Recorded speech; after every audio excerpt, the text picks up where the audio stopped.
Sorry, I was slow on pushing the button, but it's there now. Okay, very good. There it goes. I see the spinning River City arc. Anybody else before we begin?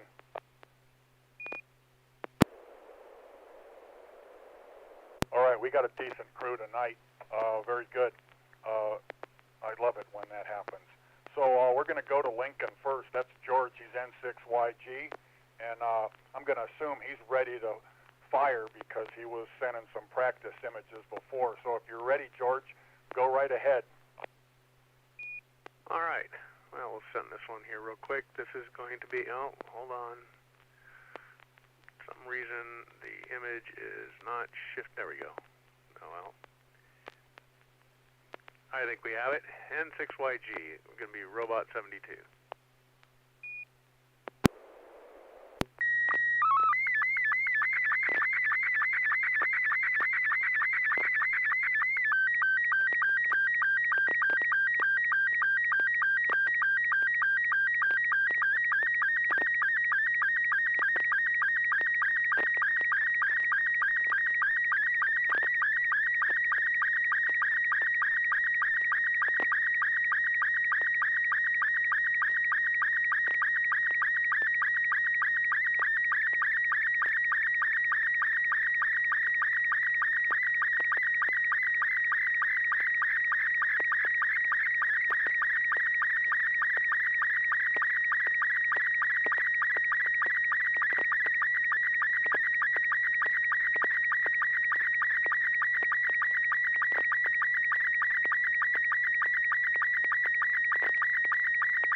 All right, very good. Received here. Since we have a pretty good group tonight, for comments, I'm going to ask two people. I'll go through the list. We'll get comments from two, and then I'll just ask for if anybody has anything additional, and that way we'll make sure everybody gets a chance to send and a chance to comment if you wish. So that said, first comment on George's picture is going to go to Bill, N6HA. Go ahead, Bill. Yeah, good copy here. A weird pattern of pixel pops in a line. I've never seen PavePaw do that before. I see it's on YouTube also, so that's the first. But good copy here. I'm usually good at these things, but I have no idea what I'm looking at. I see a lot of it looks like SMA connectors, but it's like hard-line coax for SMAs. I've never seen that before. So this is probably like a permanent fixture inside this box. There's something that looks like a power and I don't know. So I don't know. I'm gonna guess maybe like it's probably something high frequency. So I'm not sure. Maybe in the gigahertz range, and maybe this is a transverter. I see a UHF connector on the outside. No, that looks like an N connector on the left-hand side. And then there's a middle box with two FETs, probably for power. So it's running cords everywhere. So yeah, it's an interesting find. I don't know what George found at the Hamfest, N6HA.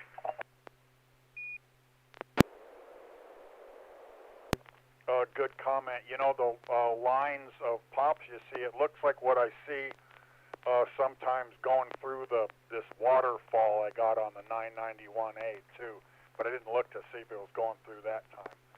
Anyway, let's go to Bob, Northmost Roseville. He's N6PGQ. Go ahead, Bob. Well, I can't tell you what it is. Kind of looks like a plumber's nightmare. The wiring appears to be copper tubing. I don't know what the device is, But yeah, we've got some interesting pixel pops, not very many of them. The ones about 2/3 of the way down on the left are slanting from the bottom up to the top and sliding over to the right, and same thing on the other side of the picture on the right side. It's going to be interesting to know what this contraption is, N6PGQ. Oh, very good, Bob. I was thinking the same thing about the copper tubing. It looks like, you know, some fluid lines. Anybody else got any comments before I take it to George to tell us about his photo? Yeah, KP for MD. Carol, you're on. Go ahead. Okay, yeah, I have seen this copper tubing. It's a coaxial cable. It's a kind of a hard line for UHF, and I think I could barely read something that lower, the smaller box. I think I can read the word amplifier. It's hard to make it out because of the low resolution, but I'm guessing that this probably has something to do with George's satellite work, because this looks like either maybe a transverter with an amplifier, perhaps a receiving amplifier. That's what I'm guessing. Back over to you, KP for MD. Also good commentary. Anybody else?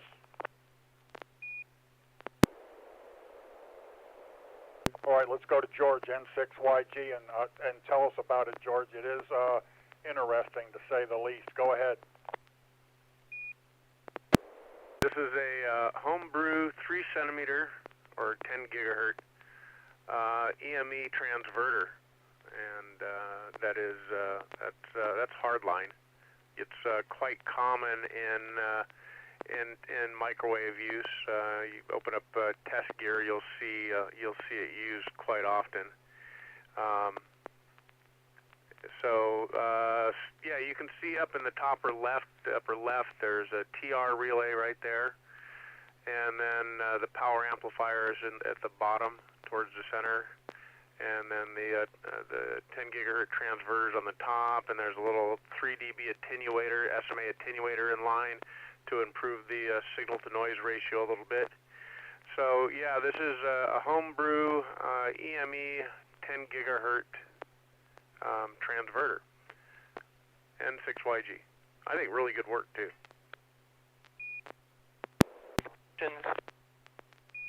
I think I heard Joel with a comment.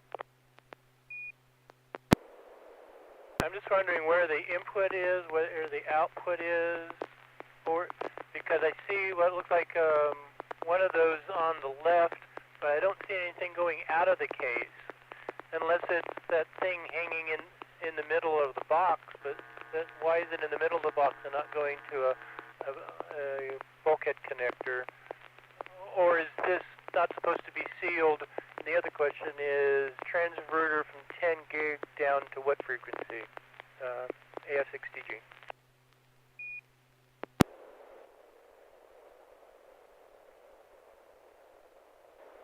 I'm not sure what it's converting down to. This is built in Europe. It's a group I follow. About $5,000 worth of equipment in that little box. Be fun to get into to 10 gigahertz EME, but it's kind of an expensive end of the hobby.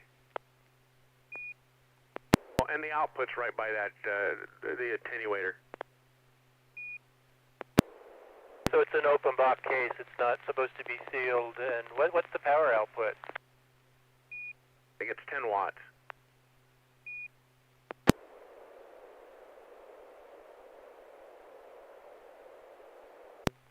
It also looks new. Did you just recently see this? Yeah, he's just finishing it up. And the output, it's probably going to go to a bulkhead connector as well. But you got to keep everything real short on this stuff. So This is actually mounted right at the back of the dish.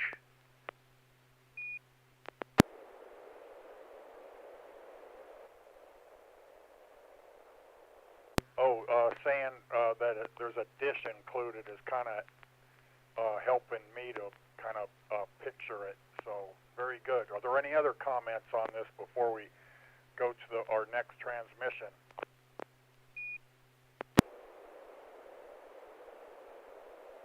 All right then. Before I go to Bill in Roseville, I'm going to see if we have any other check-ins that might have come along. Anybody that wishes to participate, come now.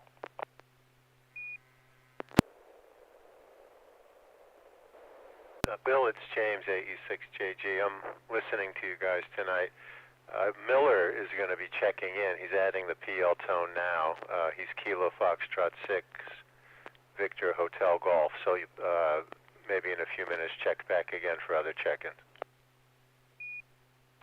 Okay. If you're going to, James, if you're going to be watching us, feel free to comment on the picture too, okay? All right, thanks, Bill. I appreciate it. AE6JG. All right, very good. Sometimes I have luck on those other calls at snaring people, and I did that time. Okay, anybody else? All right, let's take it to Roseville. That's going to be Bill, N6HA. If you're ready, you may fire when ready. Yep, this is going to be PD 120 N6HA.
All right, that was a good send. I got a kind of an idea what this is, or at least what it relates to, but I'm going to hold off on that.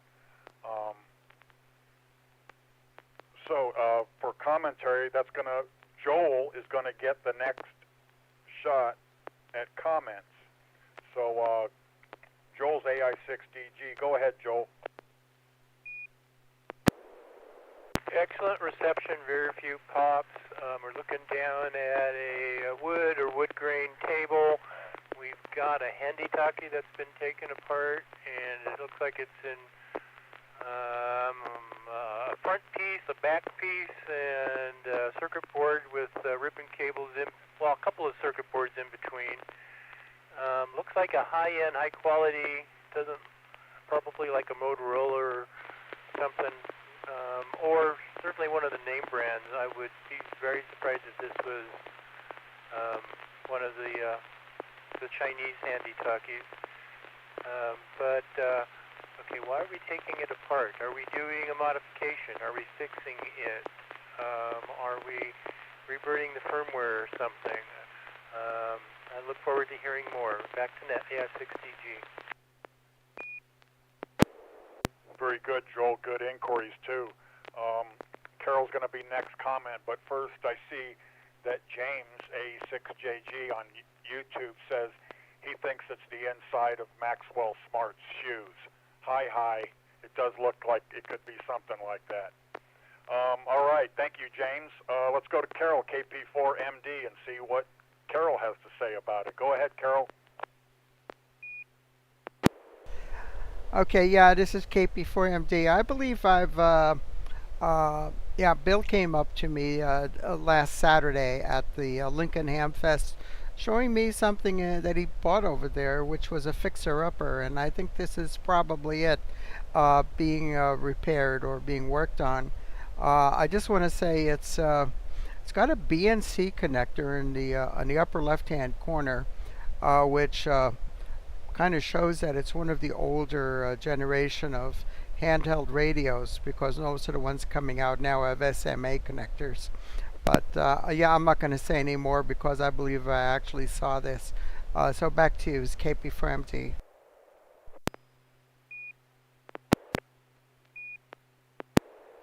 All right, very good, Carol. Thank you. I'm thinking it's got something to do with that, I don't know what to call it, that wild-looking schematic that you posted for us on Discord, Bill, but we'll find out. But any other comments before I go to Bill for explanation?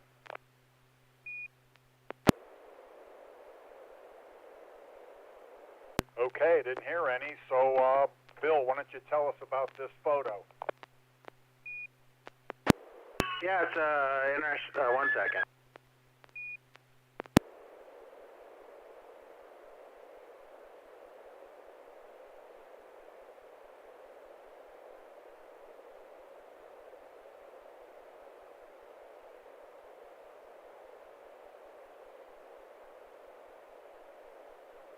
Okay, I'm back. Sorry. You guys still there?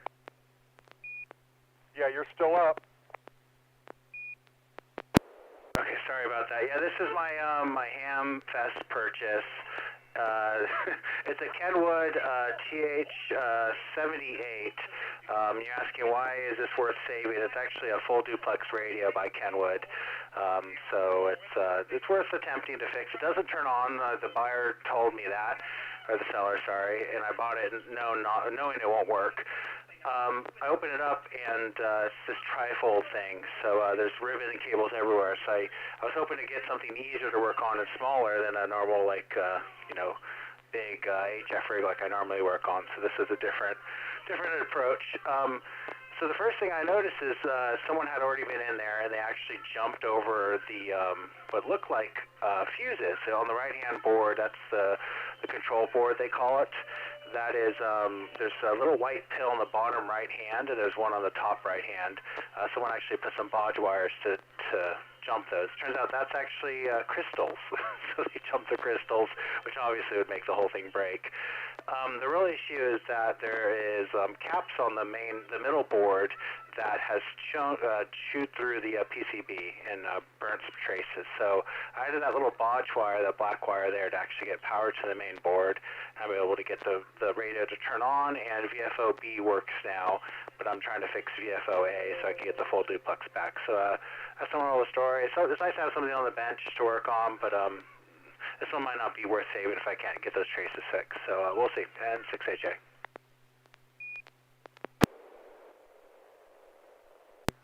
So that is the unit that you posted the picture of, that weird-looking schematic, right? Yeah, Yeah, that schematic was from the service manual, and I have a headache staring at it. They decided to put both the front and back side parts all on one image, so you could just induce your own headache. And I think maybe you're supposed to use like 3D glasses because some of them are green and some are red, and you're just supposed to figure it out. So probably one of the worst service manuals picture-wise I've seen. The circuit diagrams are nice, but you actually need to know where the parts are. So that's what I was showing was the board layout with the traces, and it's a lot. It is a 4-layer board, so that's also adds complexity. But I feel like they could have displayed it a little better. So yeah, you should Google the service manual if you want a headache. N6NA. Thank you. Yeah, that was something else for sure. All right, thanks for that. Good photo. I got it real good on my end. Hardly any pixel pops. All right, this is Bill K6KRQ, Wednesday Slow Scan TV Net. We're going to go to northmost Roseville this time. That's Bob, N6PGQ, and see what he has for us this evening. Are you ready, Bob? Now I'm crossing my fingers. This should be PD120 and 6PGQ.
All right, Bob, great copy on my end here. It looks good.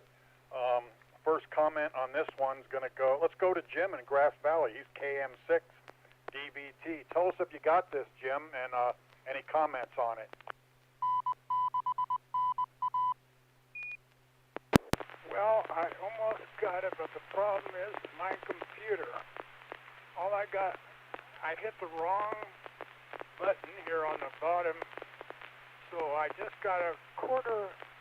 I see blue and 1 pixel stripe across. My mistake. I had to reboot the computer.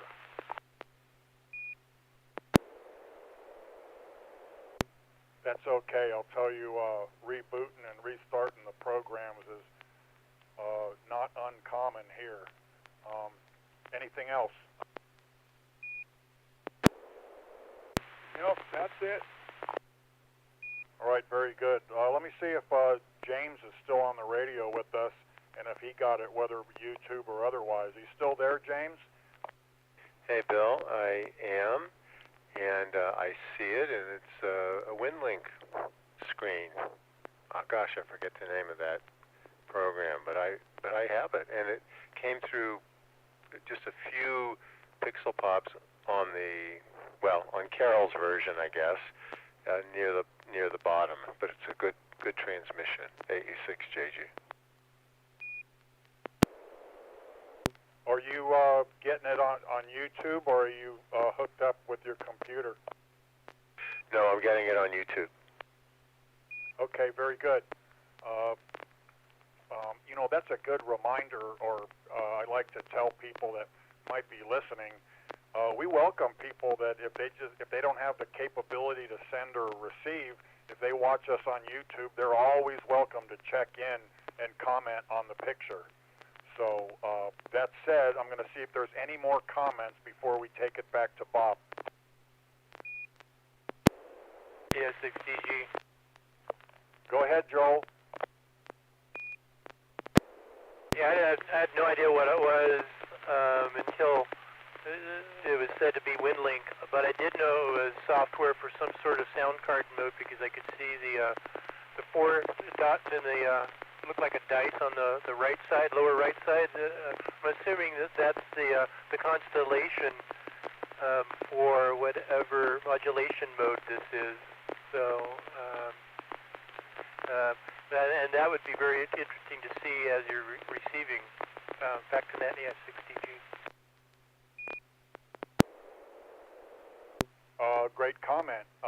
One thing that looks like to me is it looks like it's a Windows program. I guess it is WinLink because I see like the Windows ephemera in the background, but it's on an Apple computer. So we're going to take it to Bob, N6PGQ, and have him tell us about it. Go ahead, Bob. Well, that was a very good comment at the end. Yes, it's a Windows program on a Macintosh computer. The portable computer, for some reason, crashed, and I lost the operating system about a week and a half ago. So I missed the last session, I think, because the computer wasn't happy. So I reloaded the Mac OS, and fortunately all the software and files and everything hadn't gone away. So let me drop this. So when I went to the PC side and decided to run WinLink Express, all of the sound settings had disappeared. And so I have spent, a good portion of this afternoon resetting everything and getting the sound card to work, and I'm glad the picture went through. Anyway, this is a Vera FM screen that I'm using to get email from WinLink, and was just happy that it's working. So that's why it's on the screen tonight in N6PGQ. Very good. That's truly SSTV Net worthy. I'll say it came, like I say, I got good copy here, and it looks good on YouTube. All right, any more comments on this one? All right, this is Bill, K6KRQ, Wednesday Slow Scan TV Net. We're at the bottom of the hour. I'm going to call another time for anybody that might have come along. If you have just come along and would like to check in, please come now.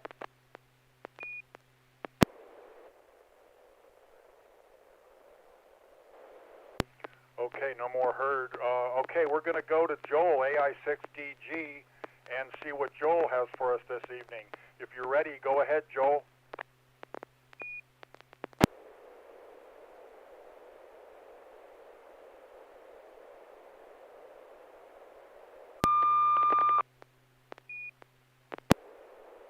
Tone. PD 120.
check in on Miller. Miller's KF6VHG, and see if he's still with us, and if he would like to comment on this picture, if he got it. Are you with us, Miller?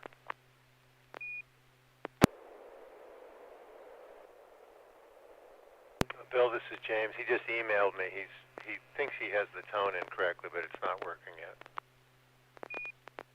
Okay, we will catch him on the U-turn. I'll call him again on the next, after the next transmission.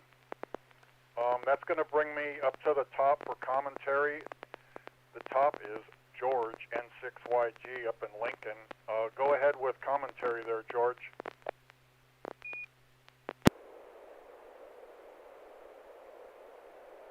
All right, well, I've got a lot of pixel pops on this, a lot of snow.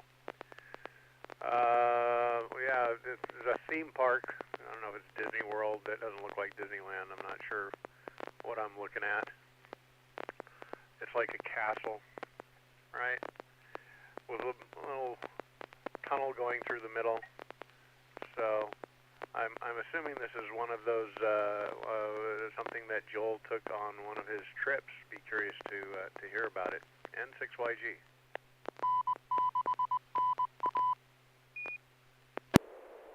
Very good, thank you, George. Yeah, you know, it's been a long time since I've been to Disneyland in Anaheim since the kids were real young. So I was kind of wondering if that's the Anaheim one or the Disney World one, but we'll find out.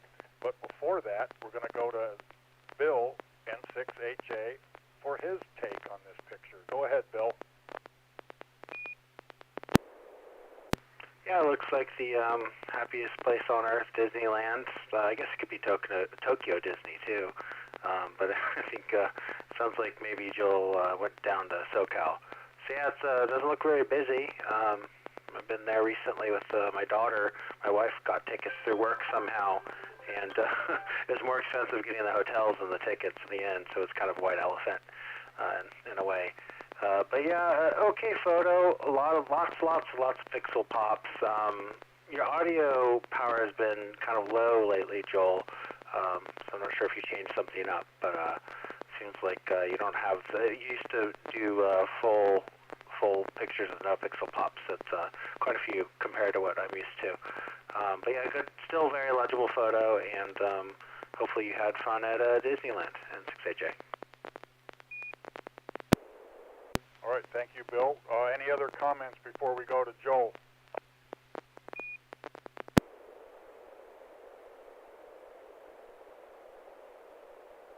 Okay, hey, you know, speaking to what Bill said, when my kids were young, my work had like a recreation office that we could get tickets there too.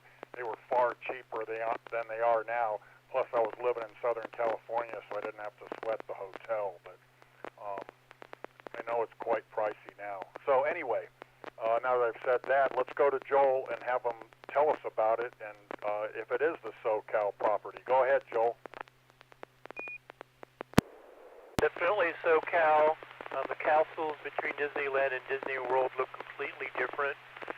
I think one's supposed to be Sleeping Beauty and one's supposed to be Cinderella. So I spent 4 days in Disneyland and Disney California Adventure a couple of weeks ago. I just suddenly decided, okay, let's go do Disneyland. And when's the best time of year? Oh, it's next week. Okay, I'm going next week. So I drove down one day, spent 4 days down there and back. And actually it was quite nice to be able to spend days there, because all the other times I've ever been there, it's like you're there with the band and you do your band performance and okay, you've got 2 hours, be back at the bus, otherwise we're leaving you, and so you don't really get quite the same experience. But one of the reasons that I chose that week and jumped on it was because there's well, it's always busy, but there are definitely times when it's less busy, and this was one of those weeks when it was quite not busy. You can really see the forced perspective that they use to make this castle look bigger than it actually is in photographs like this. You may think that it's tall, but literally I think this is only 2 stories 2 or 3 stories tall. It's very small. The one at Disney World is quite a bit larger. You might see some lines kind of going diagonally up in the sky from left to right. That's actually a zip line that I think they use for like Tinkerbell to fly across the sky, or I think for the parade when I was there, they're in their Nightmare Before Christmas. So it's a combination between Halloween and Christmas mood, and I think they had from Nightmare Before Christmas the flying dog flying around in the sky, not Tinkerbell. Good trip. I think I'll make it an annual trip now. Back to Net AI6DG. Thank you, Joel. I did not notice the zip lines until you mentioned it, but after you drew my attention to it, you can see them rather clearly. So I don't think that was a feature when I took the kids there. Man, that was like 30 years ago, or almost. Yeah, about 30 years ago. All right. Anyway, thanks for that. That's a good picture. You had a Disney picture for us last time, too. All right. That is going to bring us to Carol, KP4MD. Are you ready, Carol? Yes, this is KP4MD, and this will be PD 120.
complete. Very good.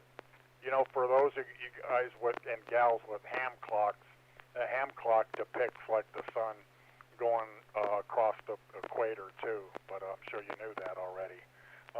Anyway, we are going to go for commentary now. First comment this round is for Bob in Northmost Roseville, N6PGQ. Go ahead there, Bob. Well, good quality picture. You can see, you know, a fair number of pixel pops, but not too bad. Label is Autumn Equinox 2025, September 22nd, my brother's birthday. And that is where the Earth lines up directly with the sun. And it's not tilted towards the sun or away from the sun. So everything is nice and happy. And that happens in in the springtime also. So good picture, and I don't know where Carol got the picture, but it'd be interesting to find out. N6PGQ. Very good, Bob. Thank you. Let's bring it to Joel, AI6DG. Go ahead, Joel. Fair number of pops, not too bad. So when it says March, is that the past March or the future March? It doesn't include the year in that date. It definitely felt like winter on the drive home and looking up at the sky. So yeah, definitely it's hitting it right at the mark in terms of when the seasons turn. Back to that AS6DG.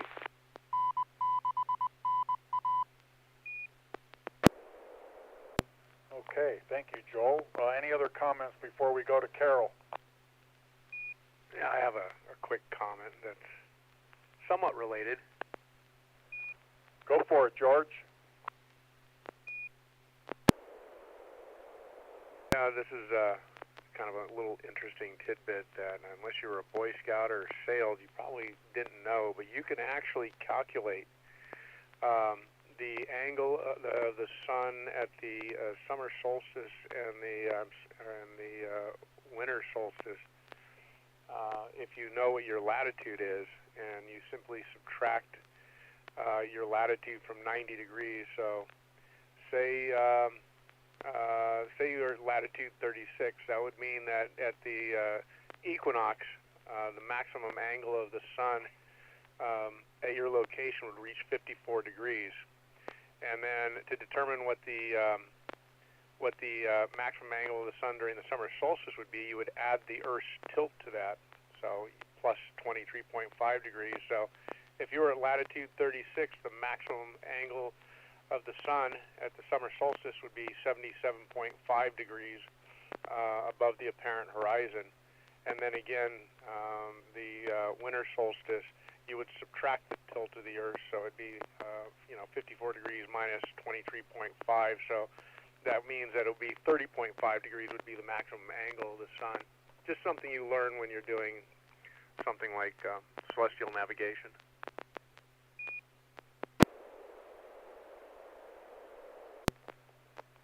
That's pretty good. I was a Boy Scout, but I did not know that. Maybe I should have been a Sea Scout. So very good, very interesting. I'd actually like to try that out. Okay, any more comments? All right, this is Bill, K6KRQ, Wednesday Slow Scan TV Net. That's going to take us to Jim in Grass Valley. He's KM6DVT. Let's see if he's got his gear ready and is ready to transmit. How about it, Jim? I'm new at this, so my call sign might be a little weak coming in. Okay, here we go.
Jim, we got it. That's our first Scotty 1 of the night, and it's also one of those, what you've heard me refer to before as conversation pieces. Very good.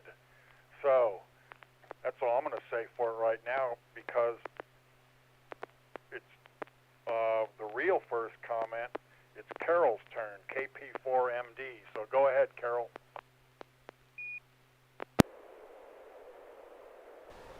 Yeah, okay. This is KP4MD. I'm not sure what happened, but it didn't. My MMSSTV didn't decode that. Over.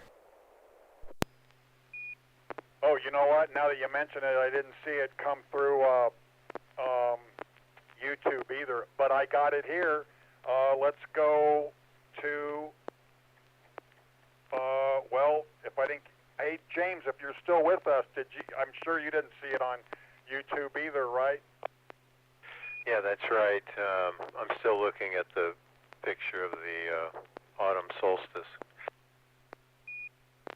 Okay, I'm going to check in on Miller again, KF6VHG. If you're there, if you got this, here's a chance for you to comment.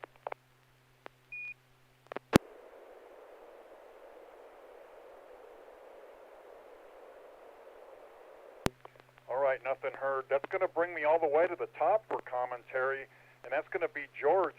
Did you get the picture, George? I was able to decode it. He's off by 29 parts per million. That's not a whole lot, so I don't know why other stations had difficulty with it. So it looks like, again, it's a model train. What do they call that? Diorama or something like that? I forget. And I don't know where this is at. If this is in someone's home or garage, they got a nice little setup.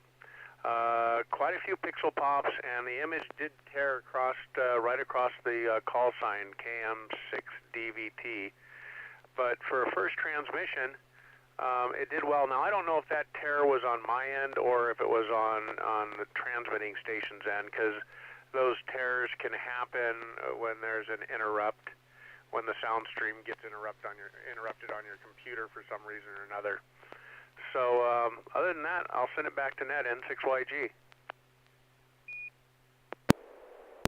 I did not get the tearing. I got on the call sign some pixelation, but it looks pretty good other than pixel pops on this end. There's a few, quite a few, but it's pretty good. Are there any other comments before I go to Jim, because I want to hear about his train set?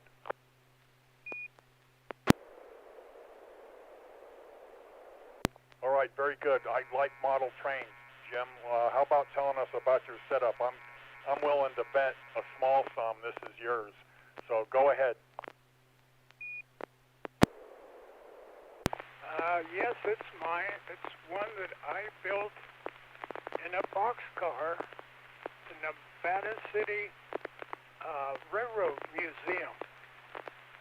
I started it out with two other guys. They quit, so I finished it up. I volunteer at the museum every Saturday, and I also have a garden layout also. I'll send those pictures next time. I'd certainly like to see them. So is this an HO gauge, and what's the gauge in the garden? It's an HO layout in the boxcar, and my layout at home is a G gauge, a lot wider track. All right, very good. I've got like a small set of HO trains. I'm like thinking about making some kind of thing for it. At least put it around the Christmas tree. But that's very good.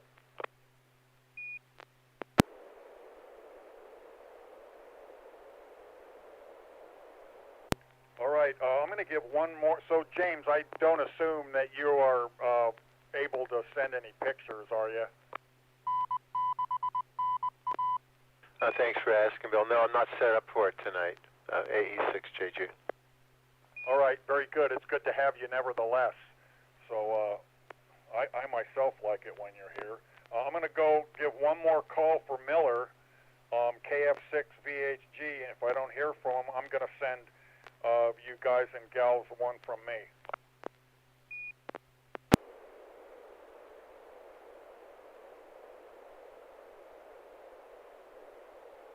All right, nothing heard. Okay, here it comes.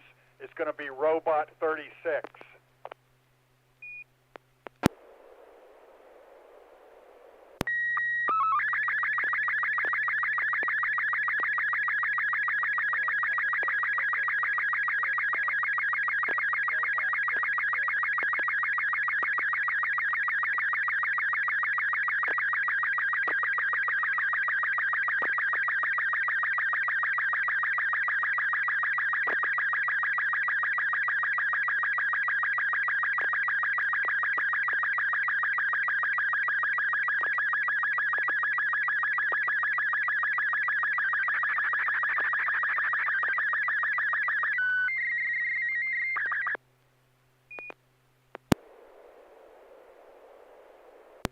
All right, I know it went through because I see it on YouTube. This is Bill, K6KRQ, Wednesday evening Slow Scan TV Net. We're going to Jim in Grass Valley, KM6DVT. If you got this, would you like to comment? It looked like it reset and started over, so I only got half the picture from, looks like a chair down or something, a little pad or something down.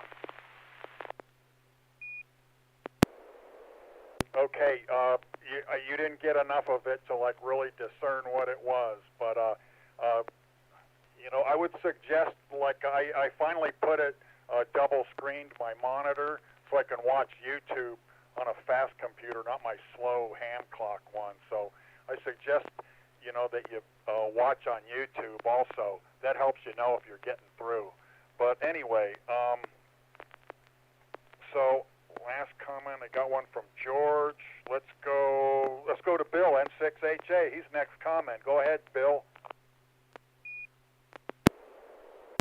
Yeah, interesting copy here. There's a moire across the image, because it sounded like you almost had a delay on your audio. After you started the transmission, I could still hear yourself with a small delay. So I feel like maybe your sound card settings might be incorrect, because YouTube might be making it through. So that's my guess. But yeah, so there's like a moire because of it, because of the delay. But yeah, interesting photo. Not many pixel pops at all, actually. And you have a big white bar on the bottom. This looks like maybe one of the Mars rovers, maybe. I know that they had a damaged wheel on Perseverance, but the wheel pattern looks a little different. Well, it doesn't look like, the holes look different. Like, it looks very man-made. So maybe this is probably at a museum, the picture you took, potentially. So very close to an image there of the wheels. So I'm guessing it's a museum, maybe the Mars Perseverance rover or something similar. But good photo, and yeah, I want to hear more. N6HA. Comment. Go ahead, James. Yeah, it's one of the Mars rovers, and let others comment, but there's something very unique about this unit that you guys might know about, but I'll share when others have finished commenting. From that comment, I know you know what that interesting thing is, but we're going to hold off. Let's go to Bob, N6PGQ, and see what he has to say. Well, for once I would have guessed this thing correctly.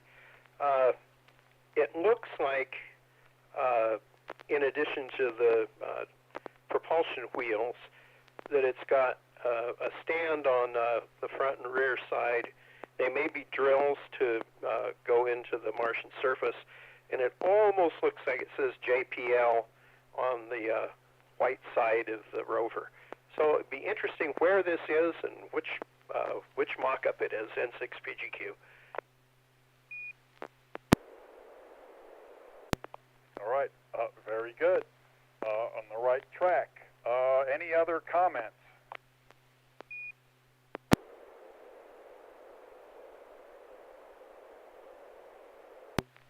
I thought for sure that Carol, KP4MD, would have a comment on it.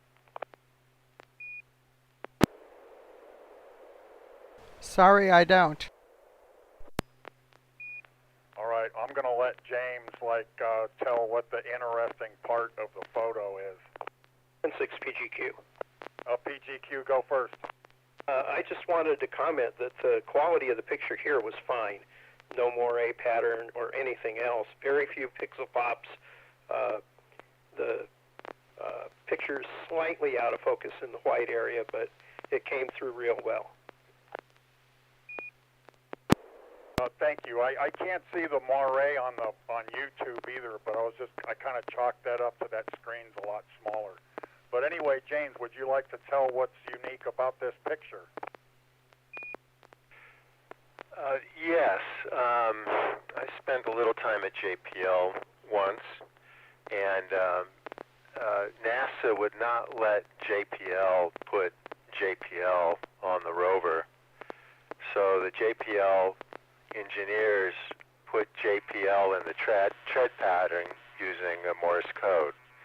It's upside down in the photo, but if it was running and making imprints on the surface of Mars, it would say JPL from top to bottom. That's what those holes are that are featured in the center of the photo.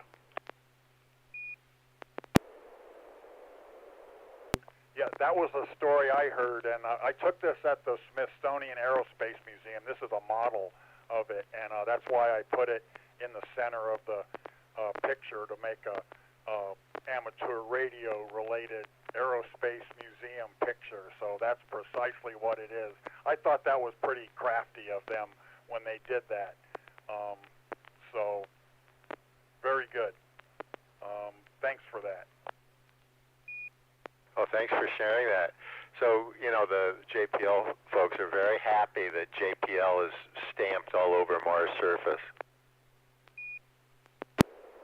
I would be too. When you watch the films of when they're there's a mission and they show them there at JPL when they get a success or when they fix a problem. I don't think I've ever seen anybody that's more happy with their employment than those people. They seem to love that job more than life itself. Yeah, it's if I were to do it over again, maybe I'd wind up down there myself. It's a very cool place.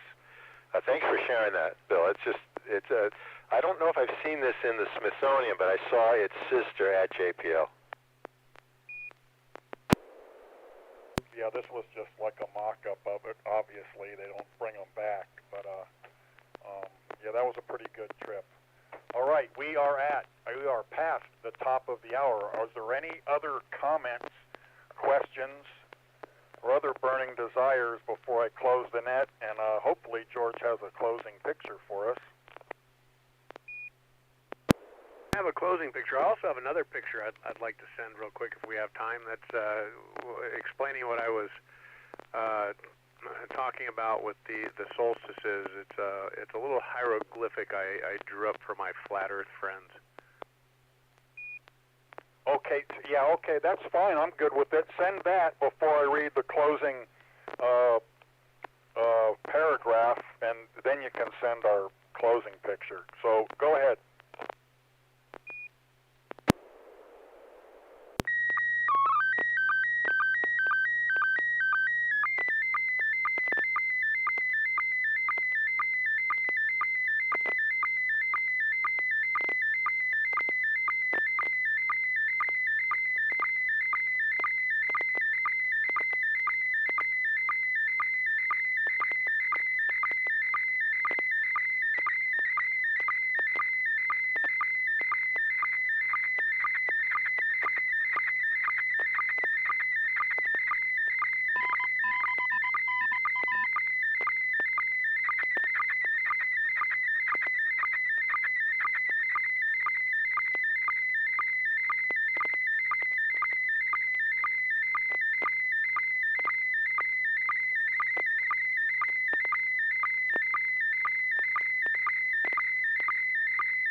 the first picture tonight that got tagged by the identifier, but it still came through good.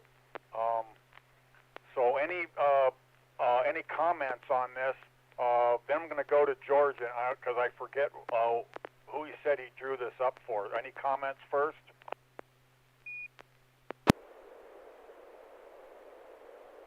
Yeah, this is James, AE6JG. I'm glad this was not on the extra exam. Yeah, KP for MD with comment.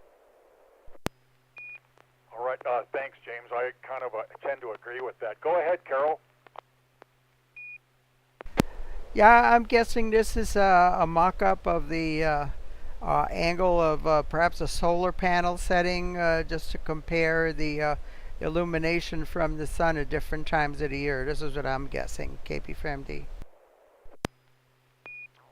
Foxtrot 6, Victor Hotel Golf. How do you hear me?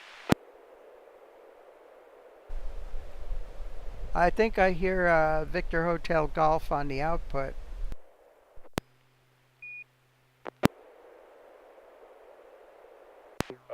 That would be Miller, I guess. Miller, if that was you, you want to try it again? Kilo Foxtrot 6, Victor Hotel Golf. How do you hear me? That is Miller. Hey, Miller, I got you, but it's real scratchy. I don't know why. We're getting ready to close the net soon. We had called on you previously, but you got anything to say before we close it out? KF6BHG, yeah, I've been listening since 9. I can't figure out why I haven't been able to transmit, but I'm glad you got me now. He's transmitting on the output. He's not going through the repeater. Please join us next time. And if for some reason you can't on the radio, at least do it on YouTube, because we got ways of having those people participate too. So that said, I'm going to go to George. You were telling us about this, but I forget who you said you had drawn it up for. I drew this up for my flat Earth friends to explain how this would be possible on a pancake Earth. Basically showing that I actually drew it up on a Post-it note and then made the little notes on the computer. And I did a screenshot of it, so you can see my mouse pointer. If you look in the corner right by Solstice, there's a little mouse pointer. But anyway, so yeah, just a little real quick thing I did. And what it does is it shows how to calculate the angle, the maximum elevation of the sun at your location at the equinox, at the summer solstice, and the winter solstice by subtracting your latitude from 90 degrees. So if you lived at latitude 36, you would subtract 36 from 90, which would give you 54 degrees. 54 degrees would be the maximum apparent elevation of the sun at your location on the equinoxes. And then you simply either add or subtract the tilt of the Earth to acquire the maximum elevation of the sun at your location for the summer and winter solstices.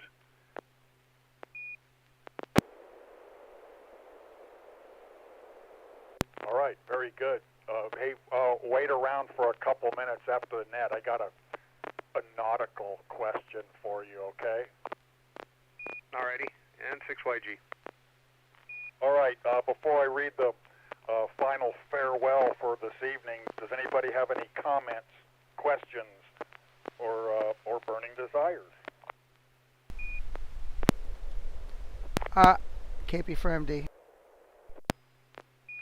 KP4MD, Carol, go ahead. Yeah, I just want to tell Miller that he's transmitting on the output frequency of the repeater. We were not hearing him through the repeater at all. Over.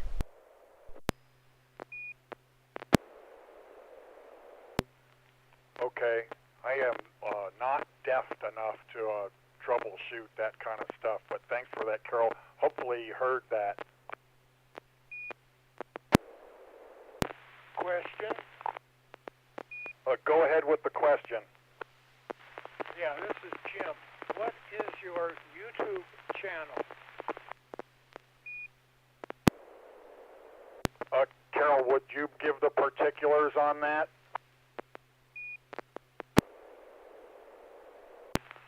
Say again, didn't copy. A lot of static. I was going to have Carol, KP4MD, give you the particulars on the YouTube channel.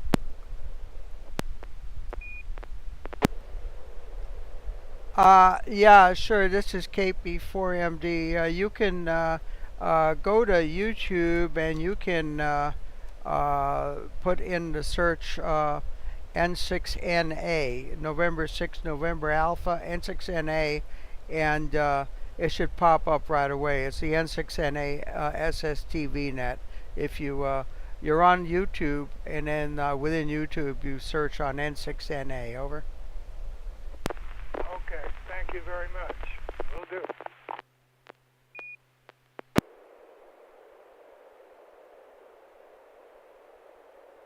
I got you now, but you're scratchy. Yeah, I'm getting a lot of static. Scratchy.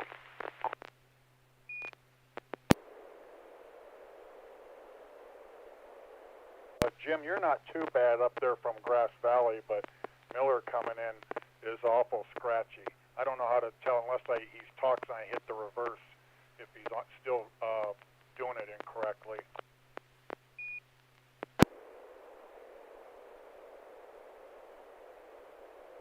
Okay, that's it. Jim, you got the particulars on YouTube? It is handy to use. Okay, that is N6, H is Henry, A is an Alpha. November 6, November Alpha, SSTV Net.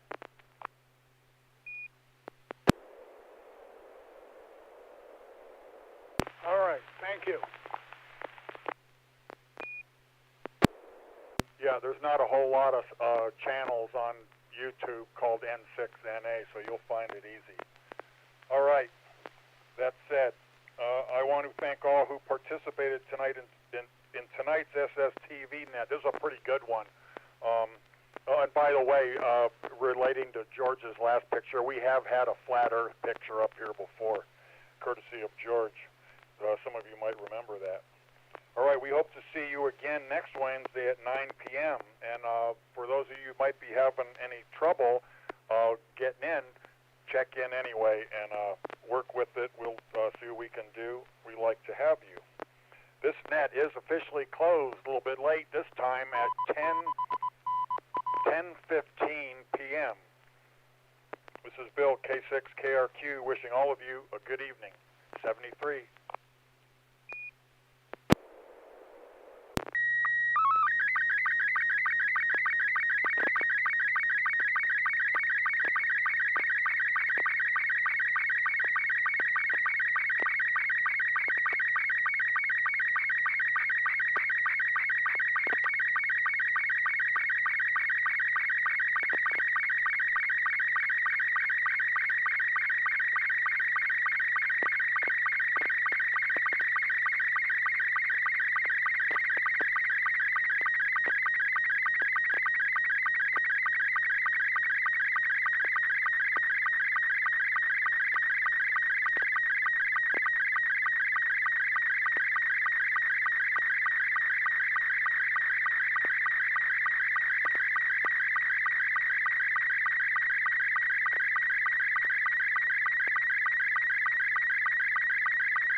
N6YG, K6KRQ.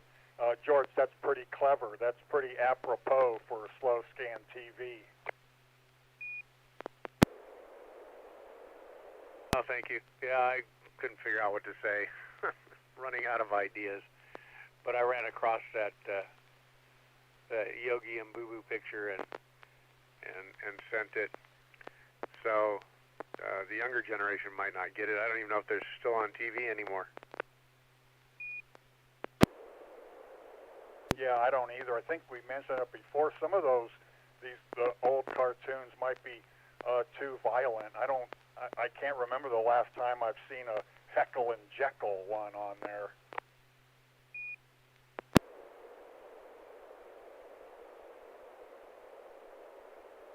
Yeah, Rocky and Bullwinkle. They got a whole new series of things I watched with the kids. Mind-numbing for me. I don't know how my son does it. But yeah, I kind of like the older cartoons. I don't know. They had something for the adults, you know, and there was a lot of there were a lot of references in those old cartoons that would that the adults would get that they, you know, and fly right over the kids' head. Kids never got it. One of my particular favorites was Yosemite Sam, you know. Boris and Natasha, and how about Fractured Fairy Tales with the little music at the beginning and end. Rocky and Bullwinkle, yeah.